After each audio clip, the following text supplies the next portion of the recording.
Hey guys, this is Xander. This isn't really a review or anything. I guess it'd be a podcast. You guys call it whatever you want. I honestly don't care. I just wanted to give my thoughts on Legend of Zelda Skyward Sword. Now, I'm not doing a full review of this because of two reasons, namely. The game is not really super awesome or mind-blowingly bad. I thought it was a very mediocre game, and I just want to talk about that.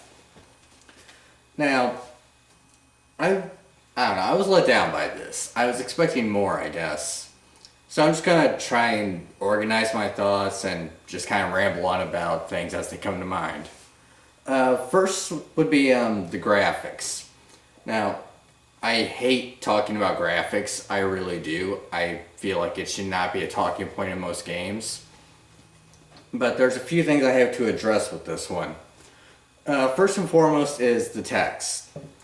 Now, this is a trend that's been going on in most games, not just Zelda, and it's really starting to piss me off, to be honest. I don't know who decided it, but apparently because everyone's supposed to be moving towards HD TVs and whatnot, this is a sign for developers to make their text incredibly small and difficult to read. You guys probably noticed this whenever I did my BioShock LP as well. You could not read those subtitles. It was impossible. And Skyward Sword suffers a little bit from that as well. For the most part, I can read the text whenever it pops up, which is a good thing because there's no voice acting in this game. But there's keywords, and as you know with most games, if in like any RPG or whatever, there's text and they have keywords, the keywords are usually highlighted in whatever color. For this game, they usually use red. Now, the game, as you probably noticed, has this very glowy effect to it. And that applies to the text as well. So you have glowing red text on top of a glowing yellow background. That's difficult to read. It is. I had to squint and just kind of guess at what the words were sometimes. And it's just with the red. Because when they did this effect with a blue color when they were naming, I think it was places and people, it showed up in blue and it was crystal clear. It was beautiful. It was easy to read. Also, anytime, I'm not sure how her name is pronounced. I think people are still debating on that. I'm going to probably alternate between calling her two names. The Spirit of Link's Sword, Fi is how I think it's pronounced. I've also seen her called Fee. I'm probably going to alternate between the two. Not even intentionally either. But anytime she talks, she has this blue background, and I can read her stuff just fine. So it was just really the red on the yellow that was a pain in the ass to read. Otherwise, I really don't have a problem with the visuals. I was expecting a little bit more from facial expressions, because they went back to a cel-shaded kind of look. And one of the great parts about Wind Waker is the variety of emotions you got out of Link's face. You saw him surprised, you saw oh crap expressions from him, you saw anger, happiness. He really ran the gauntlet with facial expressions in that game. And Twilight Princess didn't really do that, and neither does this game. There's a few oh crap expressions Link has, and you can definitely see when he's angry, or just like determined to go through with something, which is great. But I was really expecting them to take full advantage of the cel-shaded look, like say Team Fortress 2 does. In Team Fortress 2, you have these wacky characters, and they go through so many facial expressions, it's beautiful. Especially if you watch the, any of the, the Meet the Whoever, Meet the Scout, Meet the Sniper, those kind of things. But they really didn't do that in this game. I mean, there are some characters that I think are a little bit more expressive with their emotions, but I didn't feel it enough. And that's one of the things, not enough. That's going to be a constant complaint for me about this game. What else is there? I don't think I really want to talk anymore about the visuals. The landscape's beautiful. It really is. You know, I love the rich colors. It's beautiful to look at. I don't think anyone would discredit on that. Story. I would not change a damn thing at all about the storyline in this game. Not one thing. The flow of the plot I loved. I loved the order that you had to do things in and the progression of what you had to do. Like, it just starts off at first, it's like, to sum up the beginning, I guess, and I'm probably gonna mention spoilers at some point. I'm sorry, it's what I end up doing. But the plot starts off with Link basically graduating, becoming a Knight of Skyloft, and him and Zelda are doing a victory lap around the floating city when the Swisher comes up and steals Zelda away, and Link gets knocked unconscious somewhere. And this is about when Fi wakes up from her sword and summons Link to draw what at the time is known as the Goddess Sword. Not called the Skyward Sword, so whatever. Stupid technical difficulties with names. But I think this may be the first Zelda game in a while where the actual title is not somewhere completely present in the game. Like Ocarina of Time, you get an object literally called the Ocarina of Time. Wind Waker, you literally have an object called the Wind Waker. Twilight Princess is a direct reference to Midna, although it's teasingly made to hint at Zelda as well, who is a princess of her own world that's been turned into a Twilight-dominated area. But there's not technically a sword called Skyward Sword in this game. It's just a reference. You had the Skyward Strike, which is a move, but yeah, it's just a sword that was in the sky that you have to point skyward to charge it up, and you can shoot sword beams out of it. I'm getting way sidetracked as usual. Where was I going with this? Right, Zelda gets kidnapped basically to the surface world. Link gets summoned to inform that he's the goddess's chosen one. There's this constant thing where they mention one goddess. They don't directly reference the three goddesses like they usually do. There's just one this time. Now, they do mention older gods, so I guess that's supposed to be your hint that Din, Farrar, and Nehru were around before the current goddess, because they directly reference the Triforce. That comes up a few times. And I think, yeah, they very much say that I don't think the goddess created the Triforce. That was done by the older gods. I need to get on with this.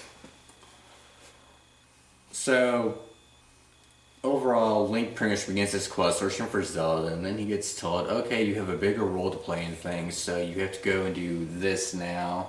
And after you do that, you need to do this, and doing all this will make you the ultimate hero chosen by the goddess, and you can go and stop the big bad now. Overall, I like the plot. Like I said, I would not change the flow of the plot at all. I like the order that things went in. Now, I might expand on it. I guess that's kind of contradicting what I just said about not changing a damn thing. But I wouldn't remove anything that's currently there. I would keep the order and progression, but maybe add a bit more to it.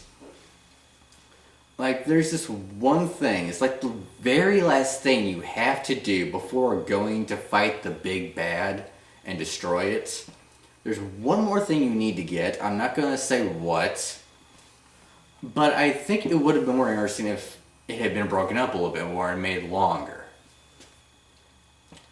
Also, characters. I guess I might as well start talking about characters.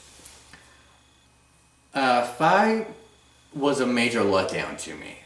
Some people like her, I do not. I cannot stand her. And there's this one reviewer who, I guess, hates everything about Nintendo and Zelda, just spent the time bashing the hell out of Zelda, bitched about the motion controls, which is hilarious because the motion controls work great as long as you're not flailing around like an idiot. And the one thing he liked was Fi. Right, so you like your girls emotionless and completely subservient. I'll keep that in mind. But Fi to me was boring. She had no personality. The only time she really expresses herself is at the very end of the game. And I mean at the very, very end, like the ending cutscenes. Before then, she's just very robotic. Some people have said that she kind of has a deadpan snarker at times if you do something incredibly stupid as Link. I never really... If she was being a deadpan snarker, like, if your hearts are running low, she will beep at you and tell you your hearts are low and suggest you find some more. If that's supposed to be one of her deadpan snarkers, I didn't get it. I just thought she was being an extremely obnoxious Captain Obvious, which she is. I hate the lighting of this, by the way. Whatever. What else is there? Link didn't disappoint. Link is traditional Link. There's a side character called Bruce that I absolutely love. I think he's hilarious. He starts off as a jackass, but he gains a more important role, so he goes from asshole to useful. He's kind of, I guess, a rival to Link, but I like him.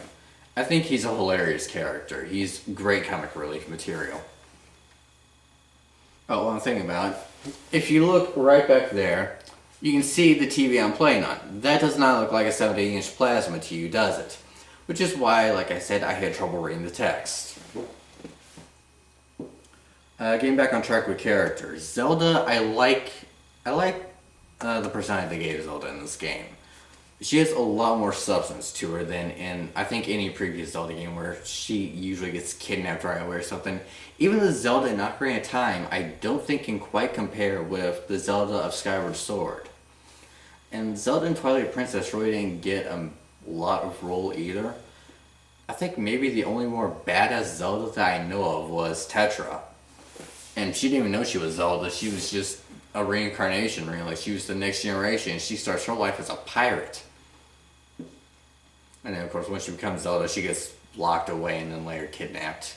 Only to prove useful at the very end by shooting light arrows that you bounce off your shield again. But that's neither here nor there. This Zelda I like. She's very pushy. She very much is in control of the situation that's going on. I can't say too much about her, but there is a lot about this character to appreciate. She has a lot of development. I might as well talk about the computer that I'm recording this from just kicked on, so my face is now blue. God, what was I going to say?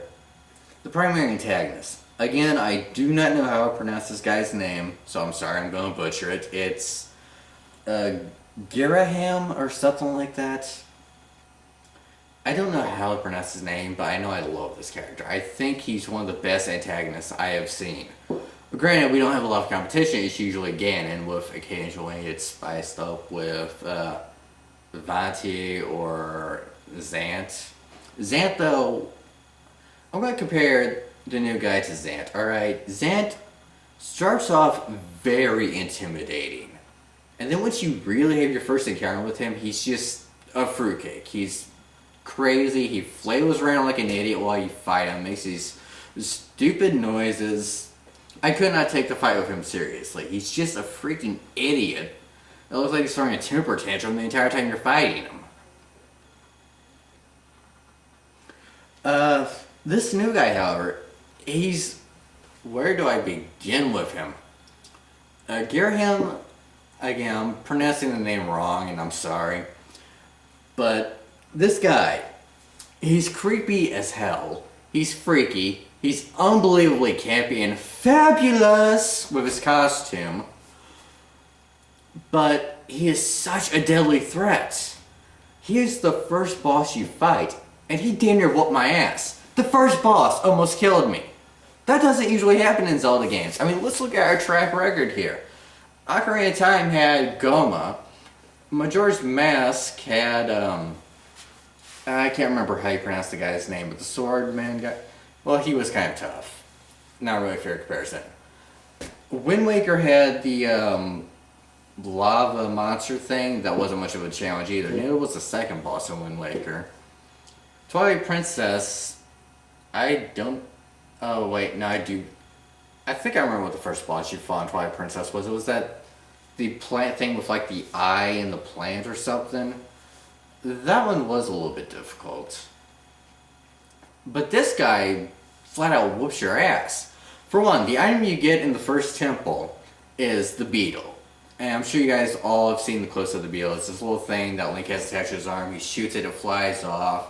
It can cut strings and grab things for you. So you might wonder, how in the world would you use the beetle in a fight?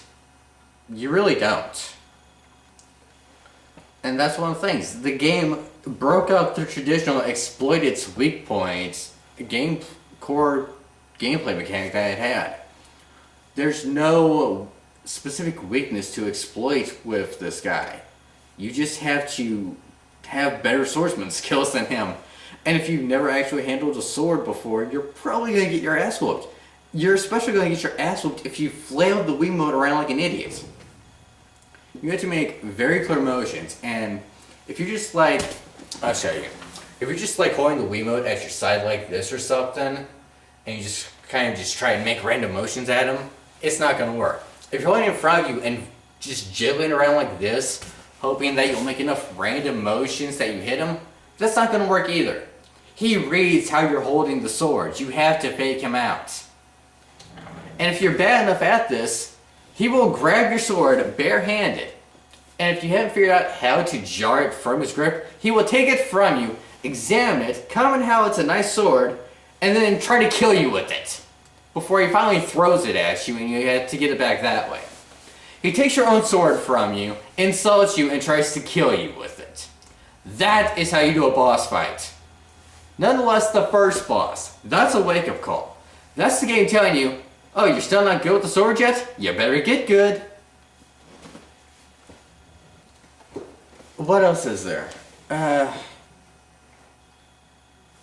Other characters. They introduced these characters called Magmas. They're like mole people. I love them. They're hilarious. They're greedy little treasure hunters.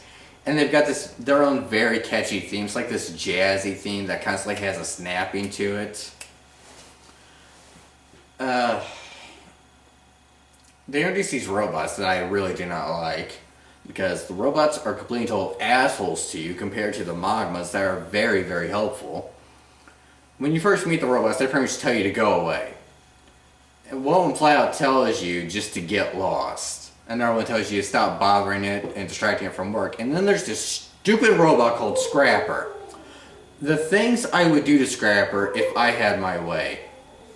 It's an obnoxious little robot that you help fix, even though you're the reason that it's now up and running again, has no respect for you. Completely kisses the ass of your sword, though. Will do anything that Mistress Fi commands of it. That's my thoughts on you, Scrapper, right there. And that's not even getting into whenever you have to use Scrapper a lot more in a later level. I'm not going to go into it, or then it pissed me off.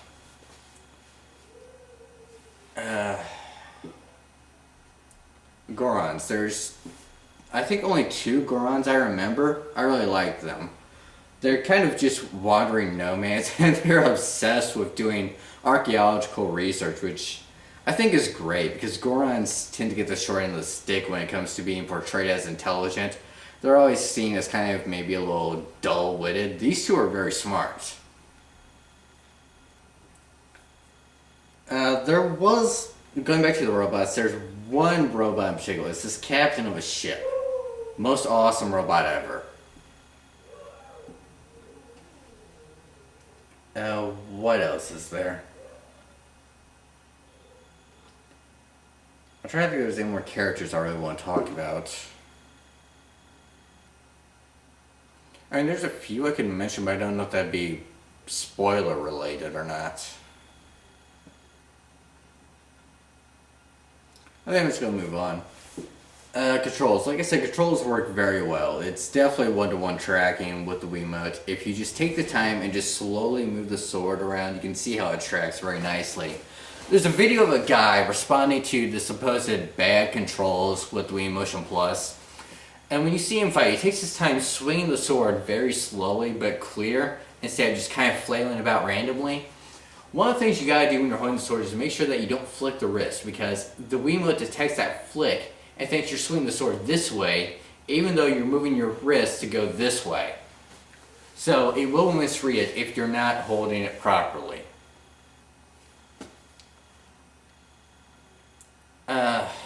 Anyways, the guy that was doing the demonstration, he does a nice little tracking thing. And at one point just kind of shrugs his shoulders to the I don't see the bad controls thing here. And he's showing Link at the same time. And as he shrugs, Link also shrugs, which I thought was hilarious. That they put that amount of detail into the controls. That is beautiful. That is polishing. I don't really have much of a problem with other controls. You may occasionally have to recalibrate the Wiimote or have to realign your cursor if you're using like the slingshot or something. Because things will get out of being like centered.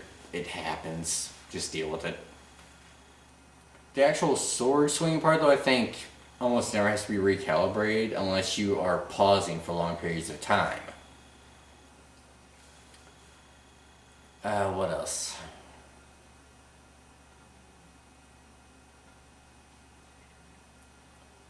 Not much more on what's on controls, the gameplay now. This is where I get into a little bit of how I would change or expand the story a little bit more. The areas you have to explore is very small overall. It may be a large map and there may be very large looking areas, but the surface world is comprised of 3 primary spots, only 3. Now there's still like 6 or 7 dungeons in the game, but that's still kind of on the small side. Like Twilight Princess, I had maybe only 7 dungeons as well, maybe 8, I'm not sure. And one of the problems with this game is that there's padding to it, by which I mean you're going to be going over same areas again. The first time you explore these areas is all fine and dandy.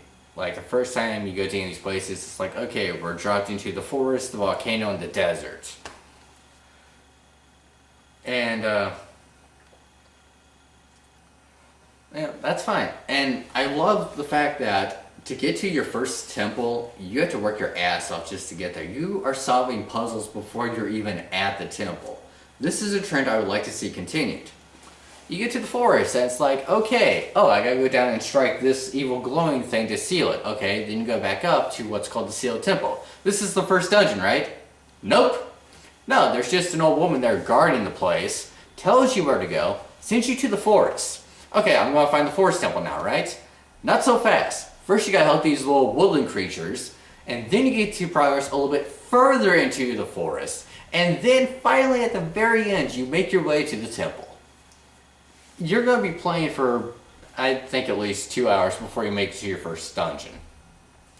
That I like. I like that. What I don't like is the fact that for a later on quest in a dungeon that's also located in this forest area, you have to go right back to the forest and retry the ultimate ground, doing, spoiler, you have to do trials. And the trial takes place in the main part of the forest. So now you're playing through the forest again, doing this trial. And only after doing that, you unlock another small section of the same forest, which is a lake. And you have to go through, I guess, kind of a water area. But really, you're still in the same exact spot. The volcano is even worse about it, because the volcano area doesn't really offer any new territory at all. And then there's the desert area. They did a nice job with the desert area because they introduced something called time shift stones. And what it is it's these little stones that you strike, and anytime you strike them, it expands this area out and temporarily shifts the area that's affected about 1,000 years backwards in time. This is how you meet these robots and whatnot. And you discover it's changing the landscape, you discover it's changing the enemies you fight. Overall, I appreciate the idea of the time shift stones. I like how they did the desert area. And once you get to a much wider area, you discover kind of a small sea area with a boat that you end up using at one point, which is commanded by the robot captain I mentioned. That's awesome, because that's about the most respectful robot you get in the entire game. Overall, I like that. But then there's a third thing you have to do, and you get sent back to these areas for a third time, and by this point there's really nothing new to explore. You're just going over the same area and doing another, basically a fetch quest over the same 3 parts again. There's like, I think one, yeah, the woods has nothing new to explore, it's just slightly changed. And the other 2 areas, really, the volcano has very slightly something new, I think. And the desert has one more kind of new area and one new thing to go through. But overall, it's a lot of padding, as they call it. It's not really giving you anything new to do, it's just a way of lengthening gameplay. I would have appreciated full new dungeons. Like, the last thing you have to do, I don't consider this too much of a major spoiler, but it's collecting parts of a song. You need the songs to get access to something. They easily could have made new dungeons to house parts of these songs, and they didn't. This is what I mean by I would change or expand small things of it. I wouldn't really be changing the plot in it, you'd still have to collect the parts of the song, but I'd have you get them in a different way. Now, I still enjoyed how they made me get the first part of the song in the woods, but if they had, say, done that through an entirely new dungeon area, that would have been awesome. I kind of appreciate what they make you do in the volcano to get your part of the song there, but again, an entirely new area would have been appreciated. The desert, I don't think I'd really change because you are given new territory to explore, but it's pretty small.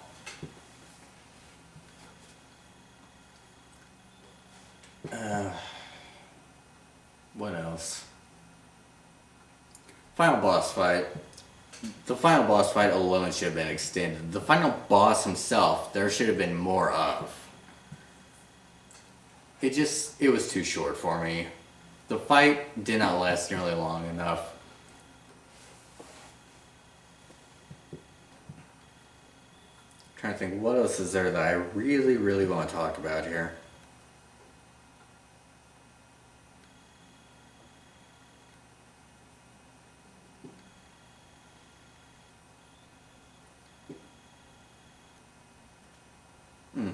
The upgrade system.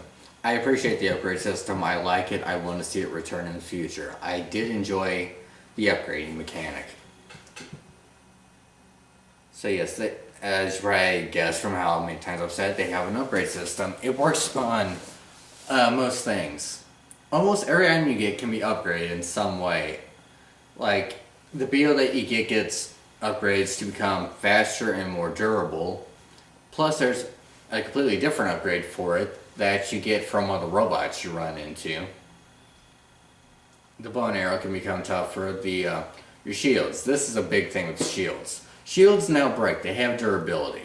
So you get 4 shields technically in the game. One of them is a special reward. The other 3 you can buy from the shop. You have a wooden shield, which, as you might guess, is susceptible to fire and very weak. You have the iron shield, very tough, resistant to fire, but vulnerable to electrical attacks. And then you have the magic shield that can take pretty much abuse from anything and even heals itself.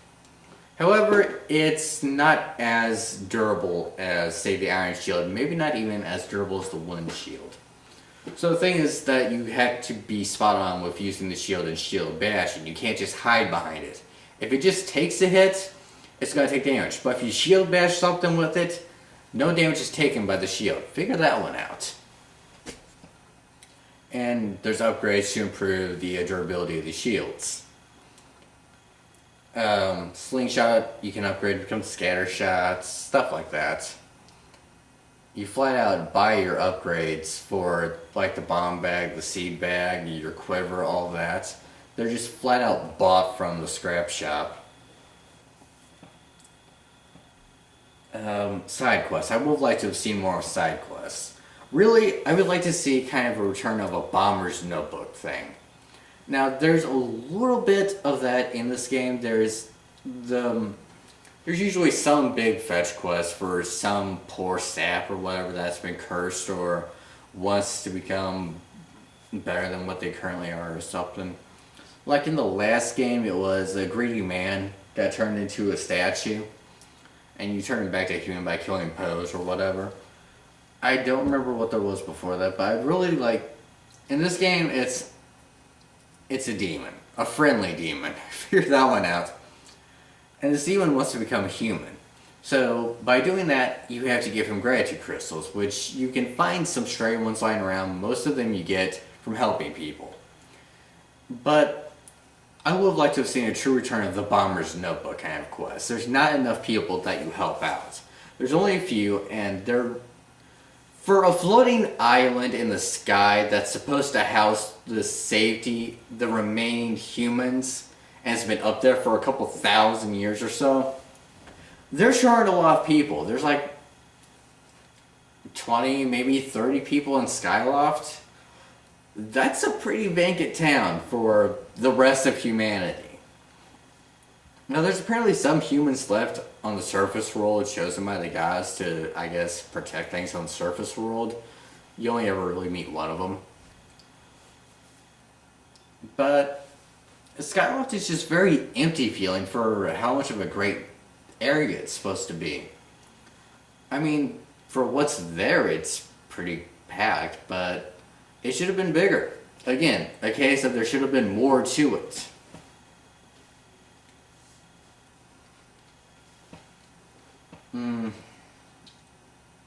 I think that about does it for things I want to talk about. Like I said, this isn't really a bad game. I had fun with it. There wasn't any really what the hell moments or anything. They didn't forever ruin any characters.